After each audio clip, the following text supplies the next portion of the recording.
Cool. Okay. Hello. How you doing? How's it going? Welcome, everybody. I'm gonna give it a few minutes just for people to come. But if you're just joining us now, we are live with Prateek. You're in India right now, right? I think so. Like late night conversation. Um, I'm really excited to do this with you. It's been like a while that I was like, it would be a fucking amazing guest to have. So Yeah. we're just gonna wait for this to pop on LinkedIn. But if you're just joining us now, let us know where you guys are at. I know some of you are regulars, and if you have like questions and you want to just kind of get the ball rolling and have things you're interested in us talking about today, let us know. That's always kind of cool to have questions from the crowd and stuff. But otherwise, I mean, I'm sure we have no problem doing a full hour because we have a lot of stuff to talk about, you and me, around.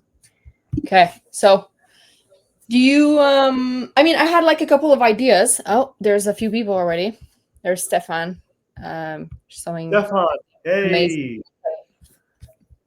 I'm guessing this is a friend of yours, or I mean, Yeah, he tells me. Yeah. oh, my LinkedIn is telling me to join your live. This is interesting. That's amazing. Yeah. I'm like, wait, I thought that was my live. Cool. This is really interesting. I just want to make sure it's working on my end. Give me a second because I don't know why this is happening. It's kind of weird. Usually I get the notification and I'm not getting it. Oh, okay. We are live. It just didn't pop on my feed for some reason. Okay. Cool. Oh, Vishwesh, hey, how's it going? sorry. Okay. Cool. We got, well, I don't want to mess up that name. Vishwesh. Vishwesh. Okay. Yeah. Cool. Yeah. There's Nice, like this man. whole meme of like teachers in elementary school who are trying to read names and like, my kid has a name that apparently is really hard to read for francophones, and I didn't know that it would be. And now I have a lot of empathy for, people who have names who are, anyway, can't be pronounced. I mean, not can't be pronounced. I just meant like for people who don't know how to pronounce the names of. I think culturally, I guess, like when you don't know how to read certain syllables, like because my kid's name is Casey, but in French they read it like Kazé, and it's like super different. And it never occurred to me that someone might read it that way. That's Anyway. crazy. So, like, they pronounce Casey as Kase. That's so Yeah, well, fancy. because the S sounds like you're gonna do like a different. Anyway. Kase. Yeah, I mean, I guess like you're very French. Did you ever see those videos? There's like people who read like francophones or people from France who have never been exposed to English ever, who read English words. And then there's like people who are like they have like water in their mouth and they're trying not to laugh or something. It's like a challenge that people do. Anyway, His oh, name he's is. saying his name means kings of the world. That's amazing.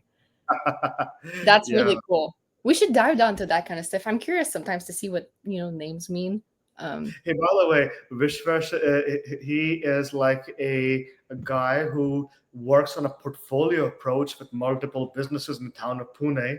What he does is, sorry, that's the name of the city, Pune. I'm sorry. Yeah, it's funny for North Americans, but but yeah, basically, yeah. So what he's done is he's invested money in multiple businesses, and he also helps them out as an operator. Oh, And that's awesome. That's what I want yeah, to do. yeah, a fractional COO investor. So that's Yeah, literally what we do for a living. So he's already doing that, and dude, we should talk. I want to talk to you. I'm yeah, messaging Vishwesh, you should meet Amali. And Vishwesh has a very he and I are very aligned on something, which is I don't think most small brick and mortar non-tech businesses should try to raise VC style funding. No. They should do something like try to raise money where you get paid on a share of revenue or profits until a certain amount is paid back. Revenue until 1.5 times a profit until Yeah. to an indefinite period. I don't think it's like a good approach to try to build a company for an exit. For example, like it doesn't even make sense if your business will never have an exit. If you're starting a restaurant chain, that's not an IPO in most Yeah. cases, not even North America. And by the way, Enric is also doing something very interesting. The guy who says his name in French sounds like Angi, so Henrique. It's Henrique. So yeah, There's basically, probably a number of them that are like really terrible in other languages. I realized I was talking to this guy who's from China, and I was saying his name. I was reading it as Zhu, but his name is pronounced Joe. And then I was like, oh, like I had no clue, like, yeah, Oh, and Rick, what he does for a living is he helps all these research teams in Europe apply for government funding because he knows how to speak government language, translating tech entrepreneur language to government language and get the yeah. money to. That's a whole skill set by Yeah. itself. Very niche, but people pay money for it. Yeah. So if you want at any point during this live, put a comment in here, and then Prateek will pitch what your business is, basically. I like to hype my bros. Yeah. No, that's fair. I completely understand that. That's cool. I mean, that's kind of why I'm doing this, right? Because I want to like showcase cool people doing cool things. Cool things. That's kind of how I started, right? And that's kind of why I wanted to have you on the show, because I feel like, I mean, we talked about this a bit before. You have this approach. I don't remember how we met. I remember that like I saw something you posted and I was like, that guy sounds cool, and I just messaged you. Yeah. But it felt like you had this way of just, you're going against everything that's like the norm as far as like raising money or selling or pitching in general. And you're just like, let me do this the most grindy way possible and just write messages that are like we had a call one time and you were like, let me help you write this email that you're having a hard time writing. And then you just asked me a bunch of questions and you were like, do not show me anything, just answer questions. And then you wrote like, I don't know what, 5-6 pages of text. And then you dialed it down to like a 7-line email, and you were like, this is your email. Have a great life. And you did the whole thing in what, like 30 minutes? Yeah. I was like, kind of shocked because I've experienced it firsthand. And it was super weird, to kind of let go of the control of, I think, when you're trying to write an important email, you want everything to be perfect. You want everything to sound like in all this. And you were just like, no, this is your email. Like, it doesn't matter. And I was like, why? And I've known you better now, so I feel like I've seen different things that you do. You want to talk about that approach and how you ended up doing what you're doing now? Actually, so basically, I have a very interesting approach, which is I ask questions about the human behind the business. Stefan has gone through my process too, and try to understand not just what they do for work, but like why are they doing it? Like why do they think others should care about their work, and why are they doing it, and why does it matter to them? And if you know their motivation, that itself is a message. Why do people want to know your motivation? Because they can find out what kind of person you are and talk to you. So I have a bunch of questions I used to ask. Now it's a much more expanded list. The questions I used to ask was, why are you different from most human beings? Why are you building this business? Why does it matter to you? Why should anyone care about this? And what do you want to achieve in how much time? And people always feel like they got punched in the gut by each question because it's against, most European and, Christian culture to talk so much about yourself. It feels like you are engaging in the sin of pride. And good people don't talk about themselves. They just help others and let their work speak for themselves. But we humans are wired differently. We just want to know, before we even look at what the person is saying or how they do their work, they want to know, who is this person and should we give them the time for a day? Now, that is how I came up with those questions. Yeah, I feel like those questions, I remember you asking those questions to me. And I feel like it were also hard to answer because I think I speak for a lot of people. They're not necessarily things that most people think about so much. Like I'm working, with some clients, and sometimes I have like, okay, but why? And they're like, well, because we're the best. I'm like, okay, but why are you doing this? Like, what's the problem you're solving? Like I do pitch clinics a lot, and there's like a moment where sometimes I'm like, okay, but why are you doing this? And they're like, the rationale is like, well, everybody eats, so everyone's my client because my product is like a food thing. And I'm like, but no, like not everyone's a persona, and not everybody cares that there's like 1,001 more sauce on the market, like why should I care? And that's the part that's hard because a lot of people don't really think about that, I think. So when you asked me that question point blank, and I was like, okay, well, like you don't want to just say a bunch of bullshit that's like, why am I better? Because yeah. Well, Well, it's interesting, right? Because Um, there is an issue here, which is people don't know why they should buy from you unless they understand why you're more preferable than every other option in the market, Mm, and why your offer is different from everything else, and also what's the urgency. Now, if you're a service provider or a founder raising money in services, you often get paid before the service is delivered, and yes. in fundraising you get the money before your business has delivered anything. So if they're not paying for something that's already been delivered, they're paying for you. So they're going to talk about why the person is different. The differentiator is the human being. The and That's why I started coming up with those questions. Now, but yeah, you hit on something interesting there. Let's forget asking people about themselves or their life questions, like existential stuff or motivations. At least basic questions. What's your product? Why should people buy it? And what will they get out of it? Even these simple questions, people can't seemingly answer. You Yeah. know this, right? But I think there's a reason people can't answer that. I think a lot of entrepreneurs, especially technical entrepreneurs, who I believe fall into a category of human being called a rule follower. A rule follower is a human being who, like, let's say it's Christmas time and the family is playing board games. If somebody breaks a rule in Monopoly and Jenga, they get mad about it. No, that's not how things are done, and now you're ruining the game for everybody else. And these kind of OCD type people, they start walk down the streets every day. They see something that doesn't they don't like, and let's screw this. I'm gonna make it fixed so that it works painlessly for everybody. And then they try to go to people and they say, "Hey man, you've been doing this the obnoxious wrong way. You've been cutting the cake like this way. I've been show you a way to cut the cake this way. So it's an even triangle. Now your life is smooth. It's painless. Use Like, it." but that wasn't a problem I was having. Yeah. And people are Yeah. like, "No." I know it's a pain in the ass, but I don't care. This is even funnier. People will even acknowledge it's a pain for them, but they're like, "Yeah, but why should I solve it? And why are you talking to me?" And so I realized that at least to get the conversation, it's not just about the product, but like, who the hell are you and why are you coming into my life and saying you will remove all the pains from my life? Even if my life is painful, it feels weird to come in and tell me I'm going to fix your problems.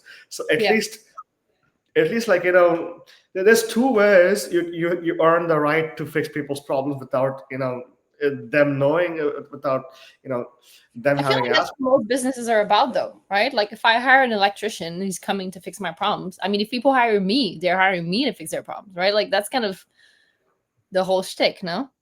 Right. Normally, people are asking for something, but Oh, where you did mean unwarranted? Okay. Yeah. yeah, but like when it comes to unsolicited problem solving, Sure. which is what cold outreach is, which is Sure. you ask for this, but I'm going to fix it anyway. The first question is, okay, but before we go there, who the hell are you, and Yeah. why are you even talking to me? Like imagine Amelie, like somebody it messages you on LinkedIn and says, "Hey, I saw your LinkedIn lives. Your house looks messy. May I come over and fix it?" And then the first yeah, like it's not messy. I'm just saying it's as an Okay. example, A right? lot of people tell me it looks like I'm in a garage. I've embraced it.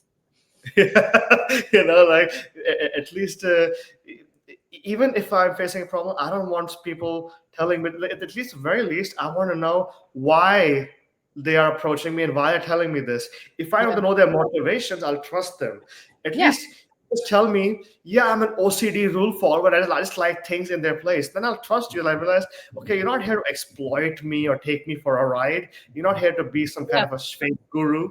Because the reason I started building this approach was that I was getting pitched by a lot of friends who said, "I'm going to fix your life issues." I'm like, dude, what the hell are you doing? Your own life is in shambles. I've been cold pitched by my friends for Mm, life coaching services, for yoga, for flexibility, for breath work. And they not only did they come to me in a very offensive manner and say, "Prateek, you can't breathe, you're out of shape, you look anxious, you look stressed, let me come over and fix you. And hey, are you okay? Do you need a massage? Do you need this? I'm like, dude, are you just trying to squeeze money out of me? Because and trying to trying to fish for my insecurities to get money out of me? What the fuck, bro? I thought we were friends. That's how I feel about it. And that's how the idea started coming into my head. Maybe ask people about their motivations, because there's a huge icky feeling about Yeah. people who want to be your teacher, coach, or manager without you asking.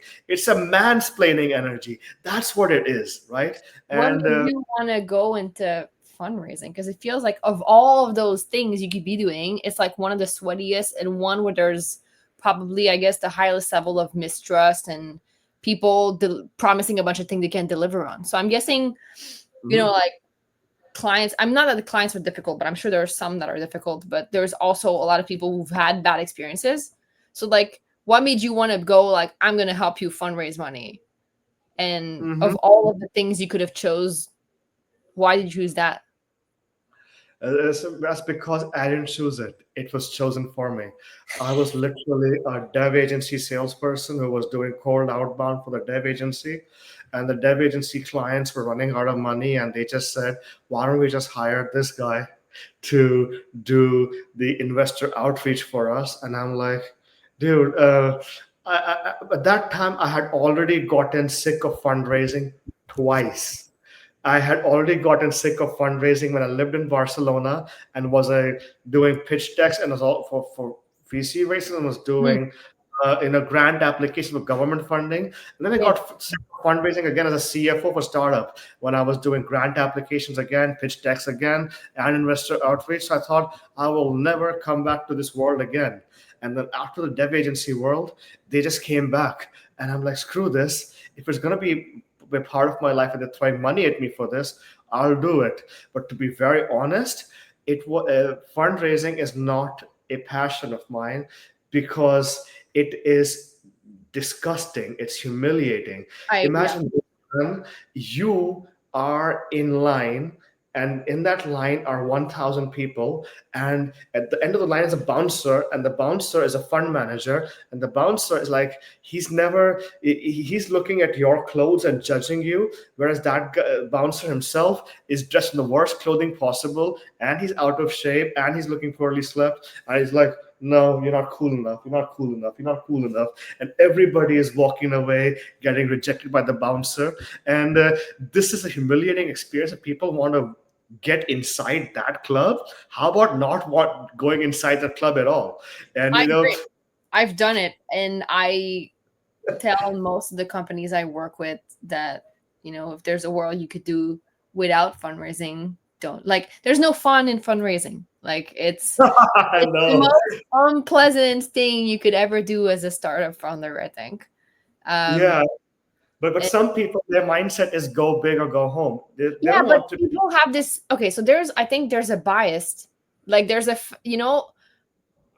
PR announcement that comes with closing a round is considered by many success in itself, right? Like, the game is not to raise money, the game is to build a business. But some people, I think, mistake the accomplishment of raising money for I'm a successful founder. Uh-huh. I mean, Yeah. and I get it. It's like, it's kind of devious because I've been in that position and like my accomplishments have been celebrated the same way. Like, I have been in those shoes, But I think if there's a world where you can build a business, like, because yeah, for sure you could go faster, right? But Mhm. there's also kind of this bias that you can't make money otherwise. Like, Yeah, because I do know where that bias comes from. And now, so the thing is, there are people who did not want to fundraise and they ended up fundraising. And here is the rationale for it. Um, most sales tactics don't work. Most marketing tactics don't work. Most product ideas fail. Hence, when you're bootstrapping, first thing you realize is I've blown 100,000 euros, $100,000 of my money on different go-to-market tactics and different product iterations, and I was super lean, and none of it has worked. And I don't want to take more of my life savings, don't want to take more of the money from my job and plow it in here. Eventually, those people do realize I probably need external money to keep this going. But the problem is, in the real world, investors are not in the business of revenue or even dividends. They are in the business of exits. And why? Because Love if that. I have money, what are my options? I can put in an index fund in the stock market, or I can put in the government bonds, US government bonds, or Canadian treasury bonds, whatever. It's a safe place. Or I can put it into property. Many people want houses. Housing prices will go up. Many people of my age might never afford a home, and so on. Different topic. So at least if you own a home, if you buy property, you will make more wealth. And then you realize, okay, after stocks, bonds, and property, what's my next best option? Investing in small, illiquid businesses? Huh? Because 90% failure rate, and I'm like, okay, I can dig the 90% failure rate if I'm getting like 100x or 1000x return. I mean, I don't mind Yeah, you're giving playing. somebody. It's like Yeah, gambling. exactly. Yeah, it's a gamble money. I don't mind putting 100 grand and seeing all of it go to waste if it has an upside of basically 10 or 20 million. Nawal Ravikant made 100 million by giving his first 10 grand to Uber. What the hell? That is like insane, life changing money for a five Insane figure. luck, yeah. Talk about Yeah, like like, timing too, right? I mean, I huh? don't. Who was it? Who was it that said? I think it was Gary V who said he passed on some ridiculous deal multiple times. Was it like Uber. Airbnb or Yeah, yeah? maybe that's over. Yeah. Yeah. So basically, it's like if you're already rich, you throw that money away, nothing happens. But if something happens, you are a 1,000 times richer. You look at like the investors in Figma. After 12 years, they have returned about 170 times the fund. Wow, those are insane, For life one changing investment. Yeah. from one investment, let alone the other portfolio, which might also Yeah, but return. those are like the anecdotes. They're not like the rules. Like they're not. Oscar, hey, yeah. So basically, yeah, Oscar is a dev agency in Poland. I learned a lot about from him. One important thing, which is a lot of people just care about the job that you're doing. They don't care that much about your unique selling proposition, And I think he's actually helped me understand that sometimes it's important to fill into a broad category, not just that. But anyway, yeah, about me as an investor, Mm. I would never give money to. Okay, I have to be careful about my words now because one of the guys here. I would never give my money to, let's say, an auto mechanic shop, Sure. in Bombay. So because Why not? if I give it to an auto mechanic shop in Bombay, look, many auto mechanic shops in Bombay fail, but if it succeeds, it's not going to be an Uber investment. So this is the thing. In finance, we're taught a concept called the risk return frontier, Yep. which is basically if you low risk, low return, high risk, high return. But what does not make sense is high risk, low return. That's Yeah. not even on, at least between low risk, low return, high risk, high return, there's a trade off. But there is objectively no good Benefit. thing happening from high risk, low return investments, which is what investing in a small business is. Now, the problem, Yeah. one thing is complete insanity. It's a topic that I struggle to explain to people. And one of the people who's in the comments here, he and I have tried to explain it, is it's completely insane to want to raise money for a business that will never be venture scale, because nobody wants to give finance a lifestyle business. If people want to finance a So lifestyle, raise money for a business that would not be venture scale. Define, because I mean, okay, there are some use cases where I think I would disagree with you here. Because if you're raising money, let's say, and by raising money, I could get a loan, right? Like I could get a loan and like, I don't know what the interest rates would be, but whatever. Like even if it's 10% for the sake of this argument, okay? I borrow $1 million, which allows me to get equipment and facilities or whatever to do something that I manufacturing plant or whatever, right? And then I go on to sell that business for $100 million down the road, but I just need like the money to get the initial stuff up and running. I think a $1 million facility for equipment is good. I think like for that, the financing model I would choose is either revenue based financing, or a royalty model, or even better, like some kind of an equipment lease model or something like that. Yeah, I mean, there's Maybe. plenty of banks who are going to lend you money for equipments and whatever, right? Because if you crash and don't work out, they could take the equipments and sell it. Exactly. And Even less risky, I guess. yeah, I feel like a profitable business with a capital asset that will generate returns, banks will beg you to take their money. You don't have to find them, but the problem is banks will give you terrible terms, and you will compete between 10 different banks, and even the best option will give you offer terms. But yeah, when it comes to, if you're already making profits or making good money, or you have a capital asset that can generate returns, then yeah, there is no shortage of money. Then the market is for funding is unlimited. I think that is an important distinction you just made there, which is for an income generating asset that's known to generate good incomes, you will not have troubles raising money. But if you are talking about a high risk investment without Yeah. safe recurring returns, that is insane. Like Yeah. if somebody says, I basically, I'll give you an interesting example. A friend of mine who's not here, and he um, he wanted to start a fitness coaching company for Sure. elderly citizens.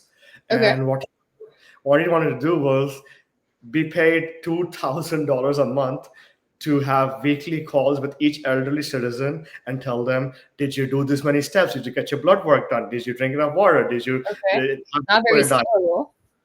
Yeah, and this is actually a Stanford graduate, so he's very high IQ, and he's Sure. over 60. And this Okay. guy, I just told him, well, have you considered revenue-based financing for acquiring your senior coaching clients? He says, no, I want to raise a pre-seed round, then a seed round, and then To a do what? series to build a longevity coaching company across North America. That's crazy, right? Like, you don't need That money. is insane. And he What's wanted the to money for? IPO that. He said he would IPO that one day. And that goes exactly the point you said. Some people, they are so accustomed to thinking about venture capital money as a prestige symbol. And the weird thing is, it's the older generations, people over 60 who think that way. They want to raise a pre-seed, seed, and Series A for a non-venture scale business because that's the entrepreneurial equivalent of getting into Harvard or Princeton. I Right. also know several people who are in the cattle farming space Okay. who want to raise venture capital money in Australia and the US. And I'm like, Interesting. Okay. I don't know how that industry works at all. I mean, I know you have like a number of heads and then you just like, get yeah, them. man, I have no idea how they even I mean, to think buy about the land and stuff or for cattle feed and for cattle farms and I thought the new whole ways. point is they just roam around and eat whatever, no? That's what it Unless you says. You feed need a them bunch of land and then they go and eat the grass. Like I thought that was how it works. unless you give them special food that will give them nutritionally stronger, so that you can say my beef is nutritionally stronger now. So that's the thing. And the problem is, a lot of people, they believe that they will not have a serious company unless they have venture capital money, So it's a even if it's perception not a thing. venture. It's not even about the actual money then. No, it's exactly what you said. It's a So prestige symbol. what do because that's what you do, right? Like you get people who need money and then you're like, cool, let me just hassle and get some Well, VCs to I pay attention to you. So why okay, who the people you work with and why does it I mean, I'm assuming it makes more sense for them or like do you just kind of like are so good at getting people to get attention that like what's uh, your edge I have a here? filter. Hmm? I have a filter for people. Yeah. I ask them before we work together, what, how big should this business be? What revenue do you want to achieve, and in Yeah. how much time? Or I ask, how do you want to exit this company in how much time? Now, if somebody tells me they want to build 100 million a year business in 7 to 10 years, that's great.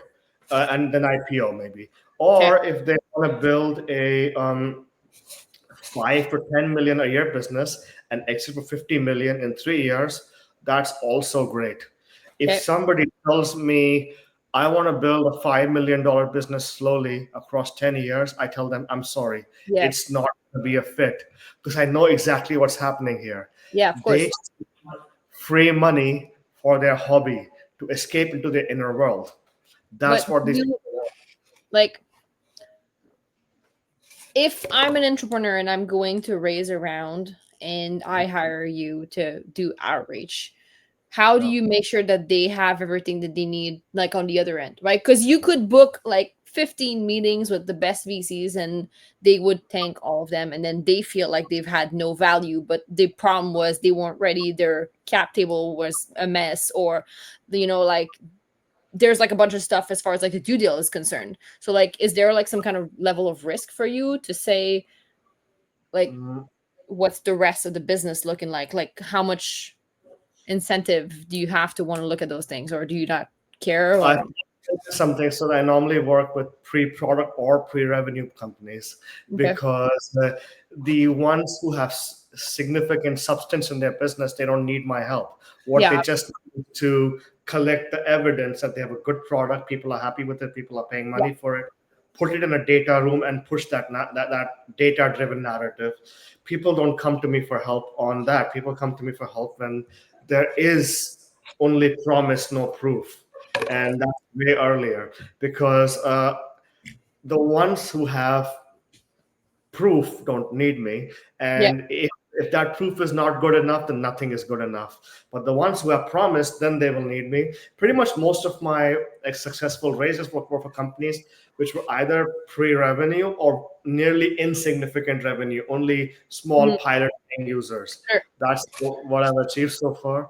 I don't think it makes sense to do cold outreach to investors once you are at a Series A round. That's Yeah. weird because No, yeah. Series A is metrics, and at that stage, Series A, B, C investors they receive deal flow from No, of course. seed A, B investors, and they don't need get deals from cold outreach.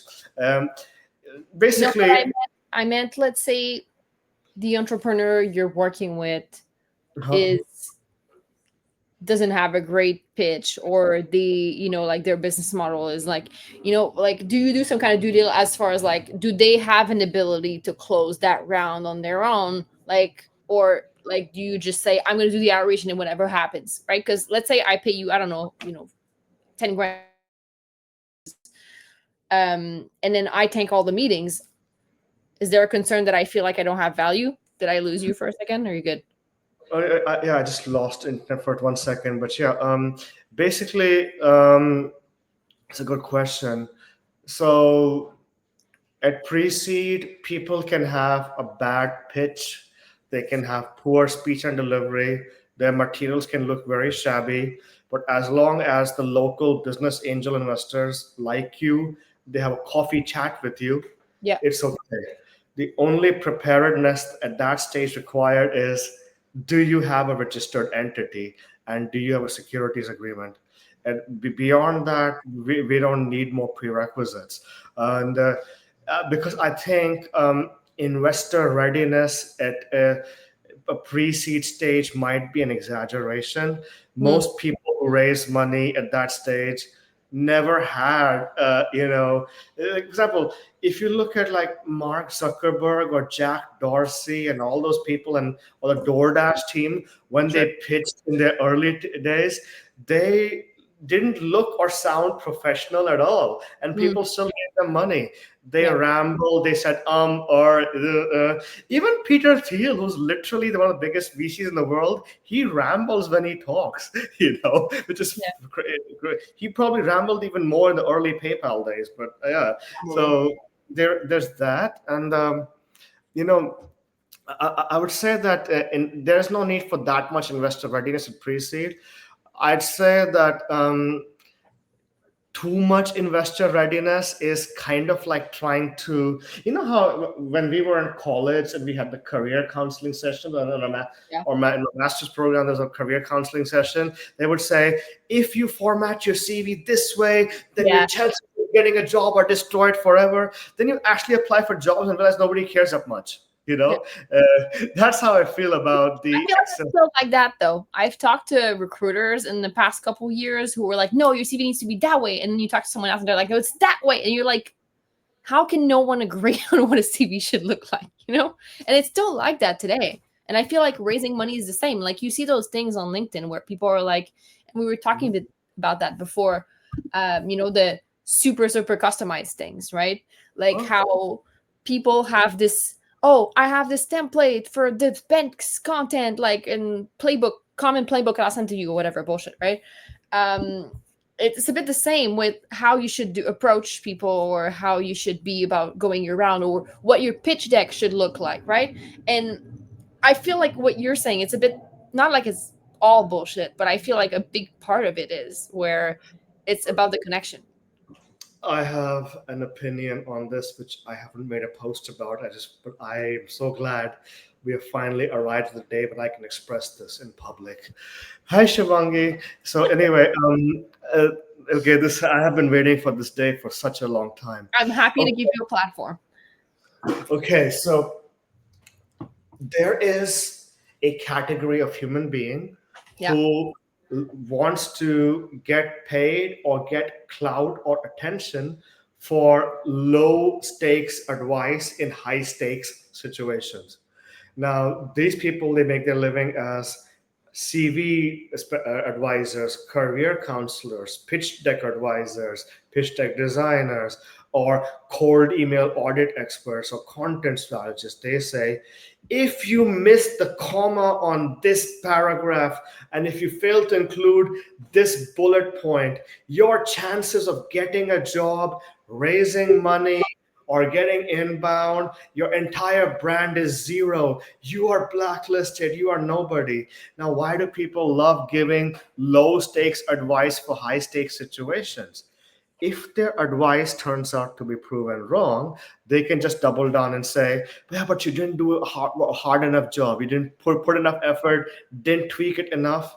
And, you know, giving low stakes advice is an easy life because if you're giving low stakes advice for high stakes situations, people always exist to give you money for advice on a high stakes situation. It's a unlimited pool of applicants who will come once, pay you for a consulting call, never show up again. It is a highly fear-based industry. The career counseling industry, the pitch deck advisory industry, the content strategy industry. It's about saying, if you don't do as I do, you will never be taken seriously as a human being again, and the Yeah. gods will call your name for eternity. And it's easy for them. Why do they choose this life? Because then they can work from home, from their laptop, have their kid or two on their lap while they are giving low stakes advice for high stakes situations. It's interesting because you kind of live in that space in a way where you're, for the uninitiated, would maybe come across as one of those people, right? And I have been one of those people until I realized, what the hell am I doing? I need to stop. I am stopping all guru content because I don't want to be a guru anymore. You guys can be if you want to. I just don't want to be a guru because when you are online giving other people serious authoritative advice for their high stakes life situations and feel they are firstly very insecure, they're in trouble, so they Yeah. will give you likes, comments, attention, engagement. Some of them will take meetings with you, a few might even pay you money, but the thing is that you're feeding off their insecurity. But the other thing is these people who are, you know those people who want to be in the business of giving advice. If you're going to give advice, at least charge on outcome of that advice. But then that's what advice Yeah. givers don't really do. Now, I'm a pure executor, and I say, I don't have it all figured out. We'll Yeah. experiment, we'll do a bunch of things, and they may succeed. If we what we can do is we'll figure out what is working, what's not working. You can double down on what's working. I'm selling an experimental process and an experimental learnings, and I'm doing the hard grunt work so you don't have to. This way people feel comfortable paying me because I'm not coming in as an advisor. I'm respecting their autonomy, their competence, and I want to treat them like a friend, not like a child. You Yeah. know, and this is getting me good business, and I'm happy about it. Being a guru is firstly, it's nice for attention and clout. It can get you money now and then, but it's not consistent or reliable source of income. But also, it comes from a very ugly place, which is it just feels like gurus want to give advice because that's an easy way to get attention, and it's especially advice to people who feel that they are in a make or break part of their life. Now, the issue is, yes, a lot of this advice, they are in a make or break part of their life, but the stuff that mainly moves the needle is is the employer who's hiring you liking you? Is the investor investing in you liking you? Is the customer buying from you liking you? Liking is 90% of it, and everything else is noise. Then they'll ignore all the roughness and lack of substance you have. And that's why I took that approach with you. All I was doing was taking a bunch of interview questions to find out who the real Amelie is. With Mm. that, we can have it just be on the paper, unpolished, in the raw format. And people who don't like Amelie will never talk to her when they see the real Amelie on paper. But the people who like the real Amelie, they'll talk to her. And that's why this approach has worked. But you know what would not, I don't say it has worked all the time. There's always more pieces of the puzzle, but I think the guru and advice giving industry, of which regrettably I have been a part of and I don't want to be a part of anymore, it is based on a toxic need for attention and not from a love of making people's lives better. Do you think there's like, I mean, because there's obviously is giant market for like, coaches and coach for coaches. And like, I read a post this morning on LinkedIn, which I thought was not I want to say funny, but it was basically saying if your title starts with I help someone do something on LinkedIn, I ignore you. And I realized I kind of had that bias too, because I every time I go, like I get my invites, I go and I just basically scan whoever's trying to sell me stuff and I just X all of them, right?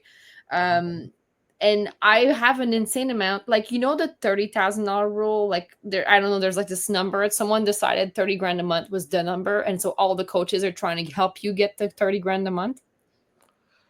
And I've noticed this thing was happening anyway. So I'm just at a point where I'm like, kind of, I guess I don't want to be helped. Like it's like if you're gonna sell me something, just be upfront about it. Yes.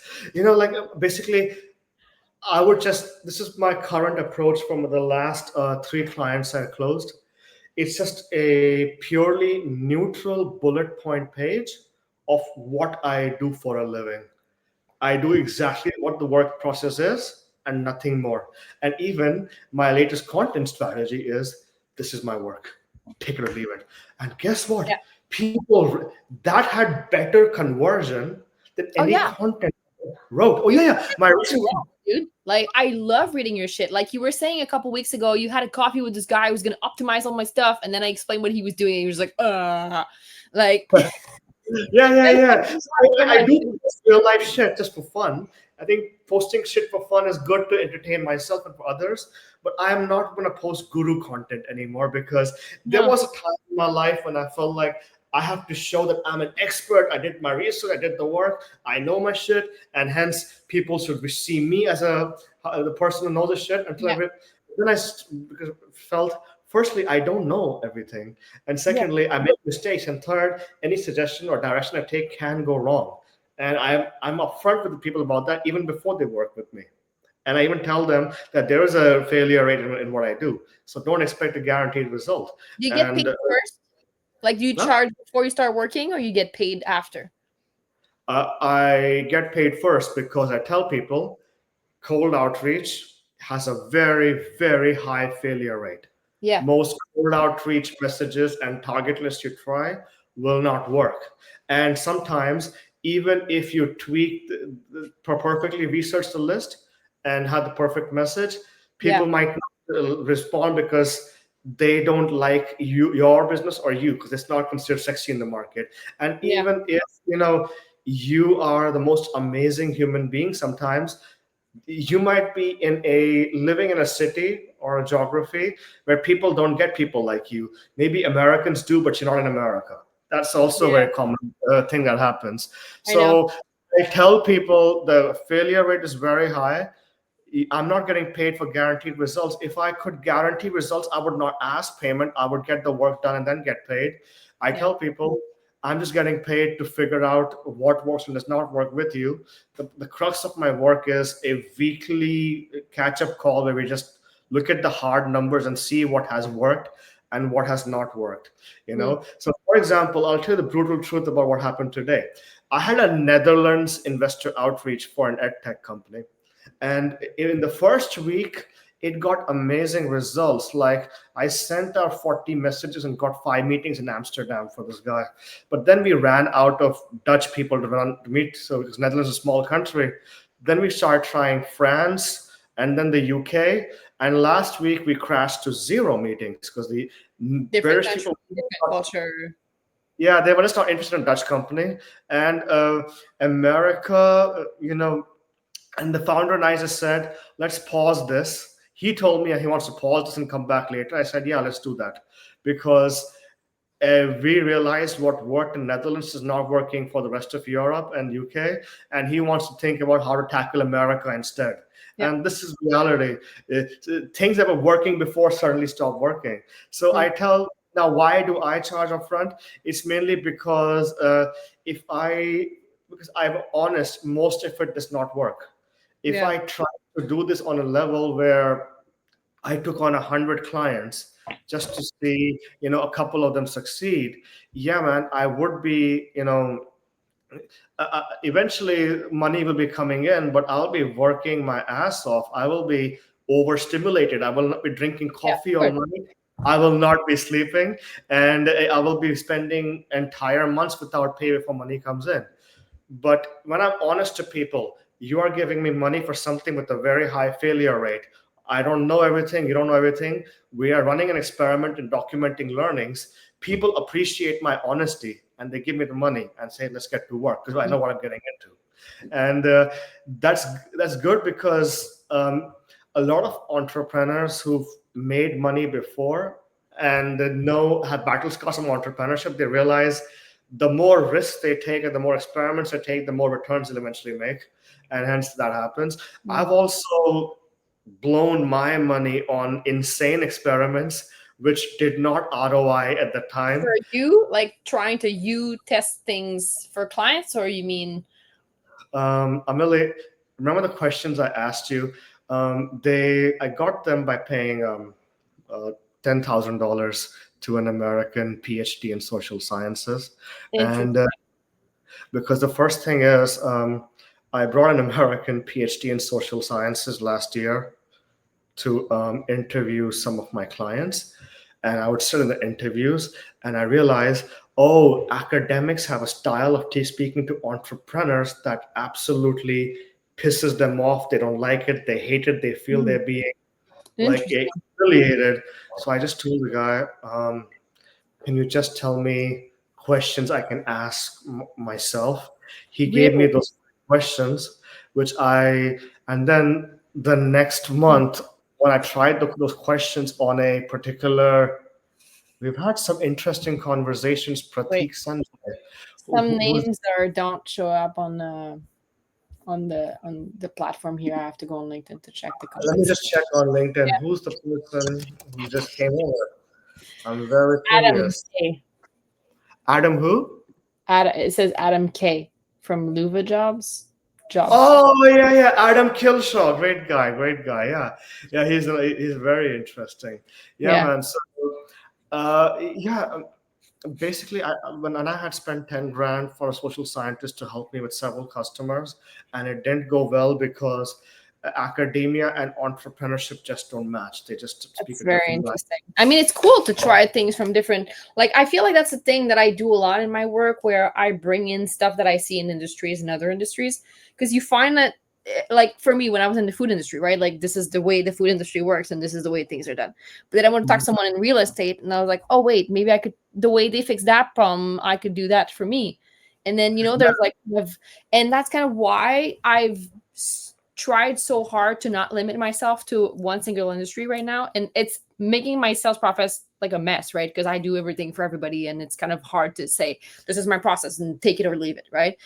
Yeah, I started to get a new perspective, and I feel like my brain is too bounded, and I'm not getting a fresh perspective.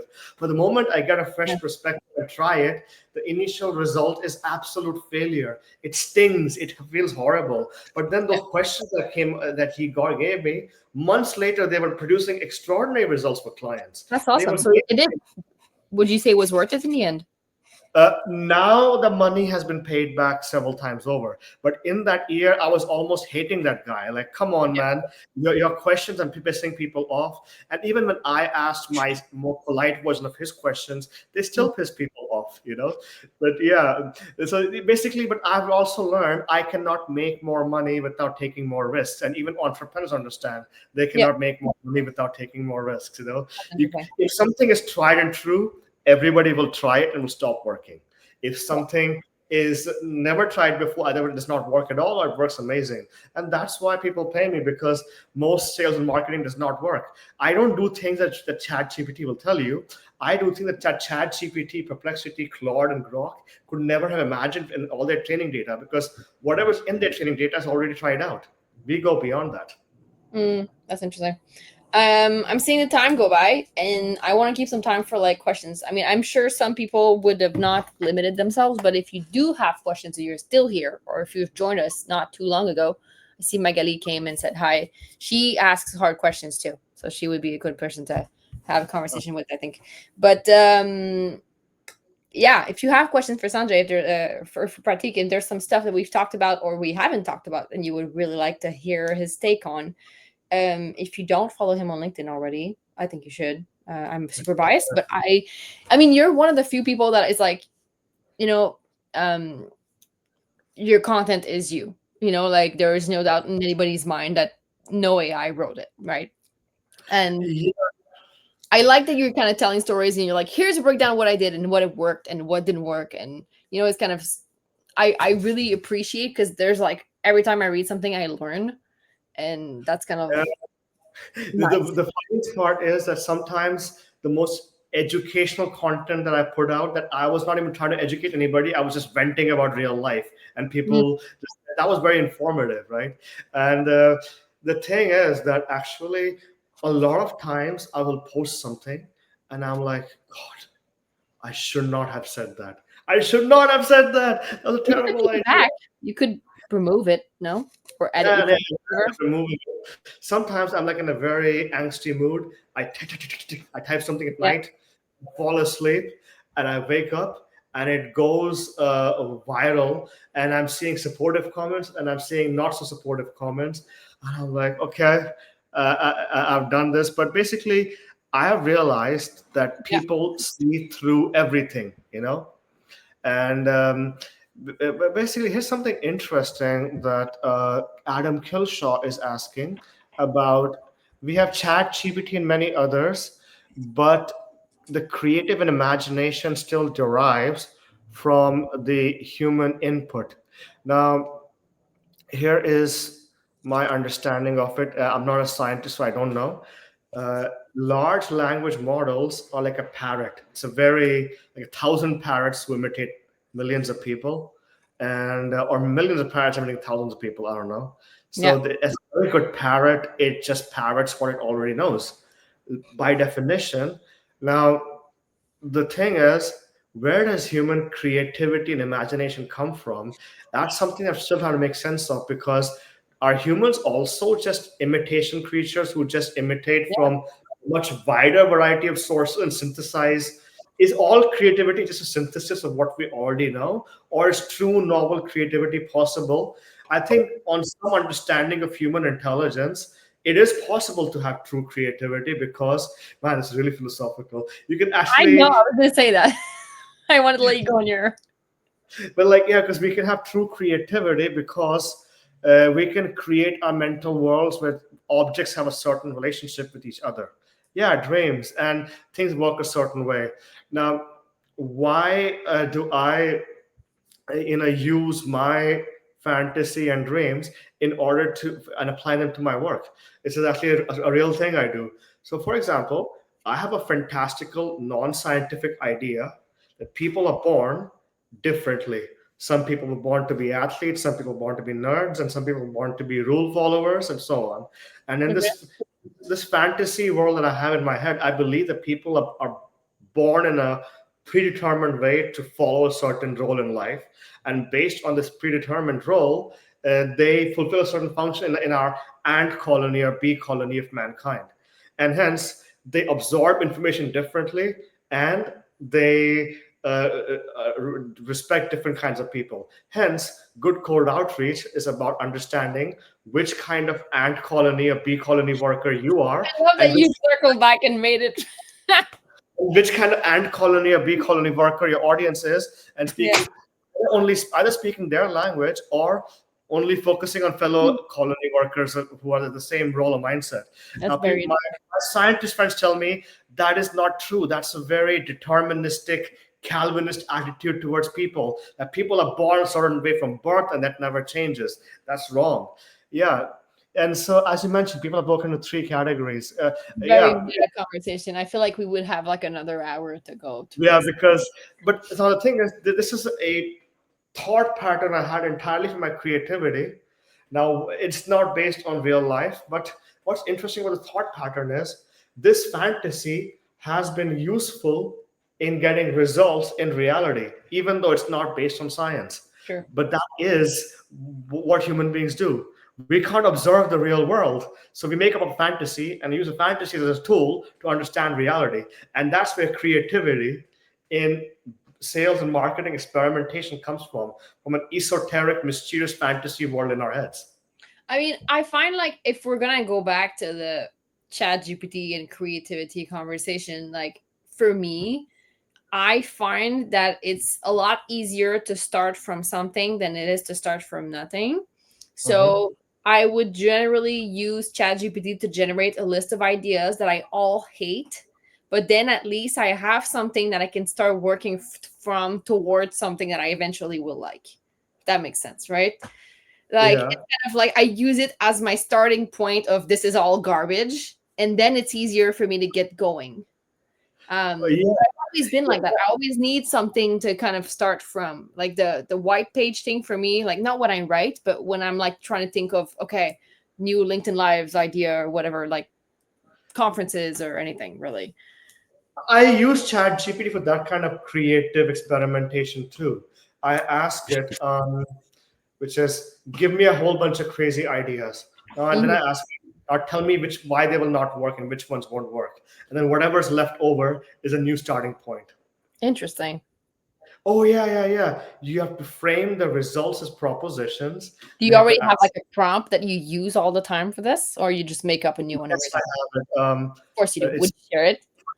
frame the results as propositions, attempt to falsify, check which are the most robust. Frame the results as propositions, attempt to falsify, check which are the most robust. Add this to the end of all your chat GPT prompts, and the results are way better. Yeah, Interesting. yeah, yeah. Okay, now I need to write it down. Hey, It's useful. like Emily, I was curious to ask you something. Mhm. You're not nerdy enough to be a nerd, as in like hardcore PhD Thank in you, I astrophysics. guess. Not like PhD in astrophysics level or Einstein or My Hawking wife's level, a PhD. Be careful where you're going with this. but like but you're still a bit more scrappy and technical than the average person. Is there Mhm. a word for category for people like this? Because I feel I fall in that category too. I'm not nerdy enough for the nerdiest people, but not normie enough for normies. It's funny. I don't feel like I'm nerdy at all. Like, I mean, in a way, okay, so when I was a kid, um, like the first, like my mom had those, the Motorola phones that was like 5 pounds or whatever. And so when they came up with the first tiny Nokias, the one that were completely unkillable, and my dad had to do something in it and couldn't figure out the settings, he would always give it to me because I would just go through all the options and figure out what he was trying to do with it. But there's like a point where I feel like I was really good with technology, and there's a point where it kind of just got overwhelming because the possibilities are too big. So now I can't be bothered figuring it out anymore. Like, so like I've dabbled in like, no codes and website builders and stuff. I could do like a no-code job with like a Shopify website, but Wix I hate for the life of me because it's like you could do anything and that's too much, you know? So Webflow, I can't use it. It's just overwhelming. I so can't so use I have like, yeah, I'm yeah, very good at like figuring things out. I'll just like good enough is usually kind of my rule of thumb scrappy. here. We're Mhm. scrappy. We are the Yeah. scrappy people. I feel like Scrappy that's people. kind of the category. It's like whatever you need done, I will figure it out. Like, but it doesn't. I'm probably gonna get someone to code. I'm never gonna touch a line of code. Yeah, exactly. Yeah, man. Like I think there's also people who are scrappy, but they've taken their scrappy to an unusual level. I open LinkedIn and I see these people with their N8N workflows. I'm like, come on, man. Oh my What's god, the this is like a whole. It's like I don't get it. Like you don't need especially like that's like I mean, and I'm actually working on like a LinkedIn live to talk about processes, and maybe I can invite you and you can come do a like section of that because I think it would be a really interesting conversation to have. But I feel like processes for the sake of processes are completely useless, and there's a need for some level of if you're going to do the same thing 60 times a day, maybe you can automate it. But in most cases, just having a clear process of like click here, do that is usually good enough, and you don't need to spend 3 weeks having some kind of you know anyway. But I do my work manually. Man, I have a word for these people who are like making these N8N workflows. I call them the diet nerds. That's the way you have Coke and Diet Coke. You have nerds and diet nerds. They're not the people who are nerdy enough to learn coding or engineering, computer science, but they want to come off as the people who are like I that. mean, I think I feel like there's surely hundreds of applications that are super useful. I just feel like some people are mistaking automation for useful progress in some cases. Like you can't automate something that there is no repeatability to. no, and if You there's don't need mistakes in to. the manual process, the automation will double multiply those mistakes. Yeah, we were just talking about that before the live. Yeah, Yeah. we talked about that. Yeah. Okay, well maybe we do another one where we talk about processes for sure. I mean, I Yes. will keep you in touch because I'm actually working on something for real. So I think it would be an Yeah. interesting conversation. And anyway, it's I was hoping we get more questions, but like there's like a couple people. Adam was really super engaged. Thank you, Adam, for this. We really appreciate you. And if you have other questions for Prateek or I mean me or other things, and you want to kind of add to the conversation, you have like 30 seconds to do it now. Or I was gonna say what's the thing they say in weddings, like if you say your piece or keep it in forever. But you could just message us afterwards. That's fine Yeah. too. We're really friendly. We got really carried away with our conversation. Okay, wait, we got a big thing coming in. Okay. Favorite entrepreneurs. Oh, it's a good one. Who are your favorite entrepreneurs, Indian or global, successful or not, and what unique traits make them stand out the world of? Okay. Mm, Oh, okay. I think So the okay, go first. I'd say that it's a comfort with risk taking, which is you can do something that's completely insane and never done before, and accept that if it fails, it will look ridiculous, it will be a loss of money and time, and still be okay with it. Because accept, accepting that we don't know everything, detaching from the outcome, and simply trying new things is the approach. Whereas having a deterministic approach is not entrepreneurial. People who comment on LinkedIn, if they say comment my guide from a proven framework, there is no proven framework. Things don't work 100% of the time. If Yeah. things work 100% of the time, they will become an automation, and then there will be no money in it. So yeah, I think a difference between accepting an uncertain world versus accepting versus a deterministic attitude towards life is what separates the greats from wannabes. Amelie? I was gonna say, I think a lot of those standards, like traditional good or bad standards, are very shallow benchmarks, like how much money you made and how many employees you have, and those are kind of like the traditional way of measure those things. Mhm. And I think I would kind of go more as far as like your leadership skills and your ability to like communicate, like your communication skills, like people skills. But also I think if you're going to measure like impact, I think is something that we don't really have a clear way of measuring that should maybe, I mean, investigated more anyway. There's like plenty of models that are kind of hybrid where I'm sure you're familiar with this because I don't want to say like this Indian organization that was doing cataract surgeries, and they were saying they have like a model where 20% of the people would pay for like bigger cities, and then they would provide the service for free for like 80% of their patients who were all mostly like blinds and Huh? non-functioning in society anymore. And I feel like if you're looking at the impact that that company has had in the lives of like hundreds of thousands of people who got eye surgery who are not blind, you could measure that saying, I feel like that has to be worth something, like regardless of who the human being is, like the impact on society by some way. Anyway, but it's really hard to measure. And someone's asking what you think about them. in the It's sudden. But I think that's Um, a really hard question because there's plenty of, I think you could say about, velocity of decision making. Like I had a client a few months back who was, we would have a conversation and he would take weeks to think about certain things and he had to wrap his head around everything versus one where we have a call and we're like, okay, cool, well, this is what we're doing. And then I leave the call with like a clear set of actions that I could take, right? Like if you're saying that arguably you take a combination, like a decision in like a few minutes versus a few weeks, you can make a lot more decisions. Whether or not they're good or bad doesn't matter, but you're making decisions as you're moving forward. So that mhm. probably also gives you much better chances of success. So there's like plenty of ways you can measure it. Um, By the way, Adam, what I think about you is that you actually remind me a bit of myself, which is uh, we go way too deep into our mental rabbit holes and we start thinking insane, abstract do you ideas. also have ADHD? Huh? Do you also have ADHD?